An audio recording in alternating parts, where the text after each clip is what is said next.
I'm a junior majoring in food science at Alabama A&M University. The first question is, will you please tell me something about yourself, or tell me about yourself? From Atlanta, Georgia. Throughout my college career, I've always been searching for opportunities in which I could improve my knowledge as well as hands-on experience within the Department of Food Science and various departments of food science. So my freshman year, I started off working in the food biotechnology lab we had on campus. We worked on a project that had to do with DNA and temperature abuse enzymes. And we tested the effect of temperature abuse enzymes on yeast cells and their DNA. My sophomore year, I decided that, maybe I should search into and look into food product development. So that's what I did. And I got an on-campus job working with a graduate assistant.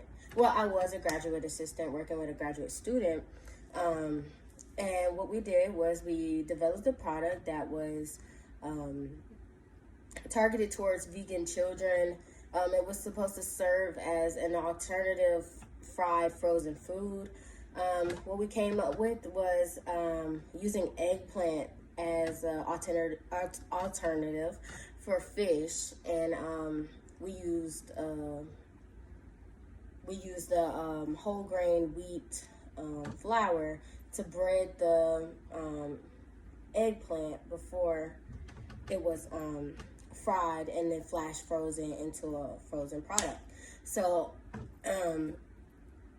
alternative. Why do you think Food Safety Net Services should hire you for the summer internship microbiology position?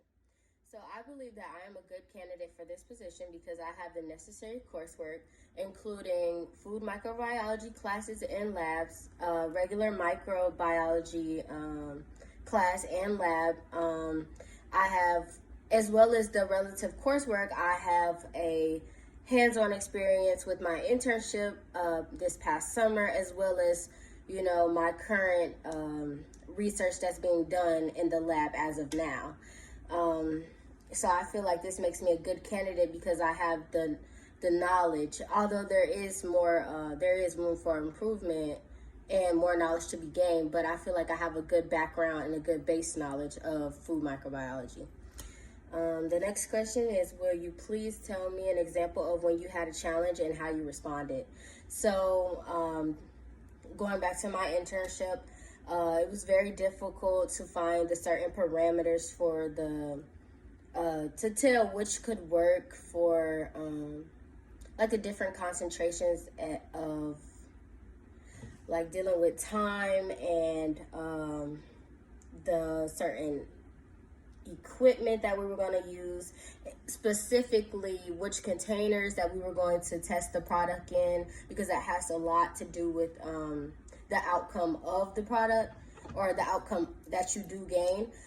We had to switch multiple times from petri dishes to centrifuge tubes to mini petri dishes, which actually was the final parameter that we used. We also went from 5 minutes to 7 minutes to 10 minutes, and we found that the more time that the cold temperature plasma was exposed to the unpasteurized juice, the more microbial growth was inhibited.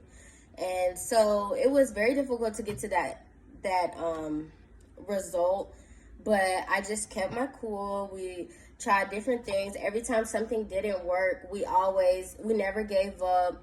I never gave up, and I always searched for a solution to the problem. I tried to have a solution by the next day so that we could continue working on the project and that we wouldn't get behind or fall short in the project. So if you are hired, what are you looking for in regards to career and professional development?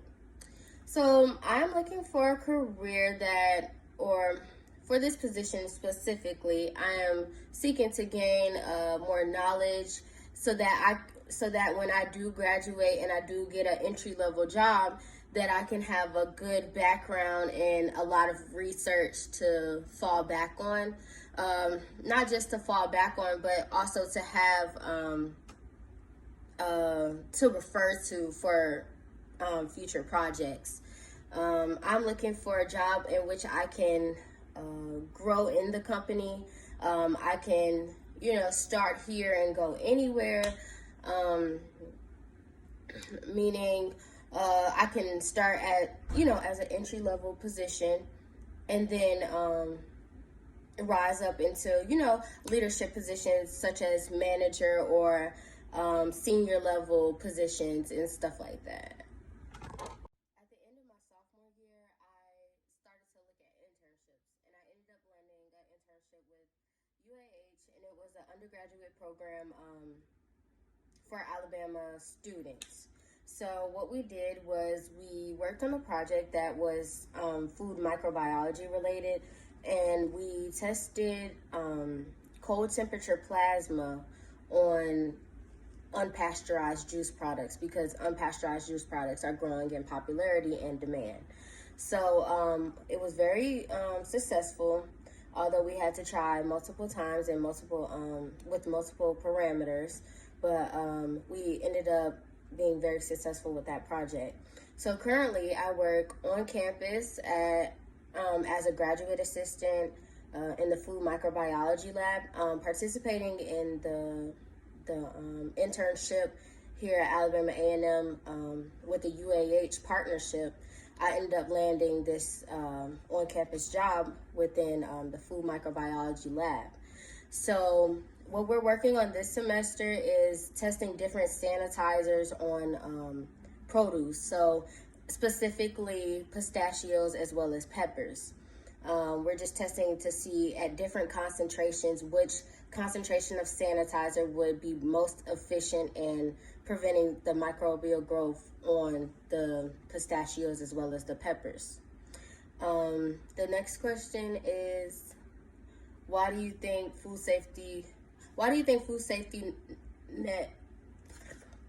What is your current research or school project, and please tell me about some of the equipment, instruments, or analysis that you utilize. So my current research, as I explained previously, has to deal with analyzing the Tsunami 100 sanitizer on produce, and specifically that means specifically we're using pistachios and peppers. So with this project, we have to use a certain amount of concentrations in order to prohibit growth, to compare the growth of microorganisms.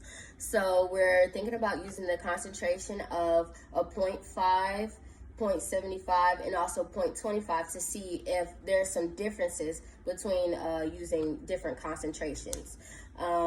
With this being done, we have to use a stomacher. We have to use Bunsen burners, fume hoods. We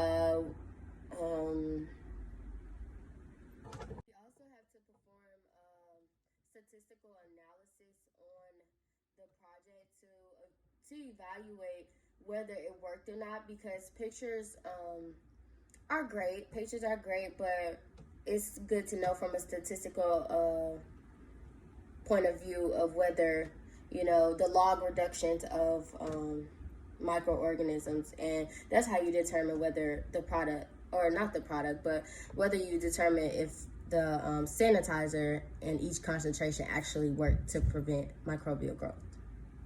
We also have to use pipettes, certain test tubes to perform dilutions with. We have to plate, so we have to use turntables, as well as spread inoculation tools. We have to use an incubator as well as an autoclave, and that's about it.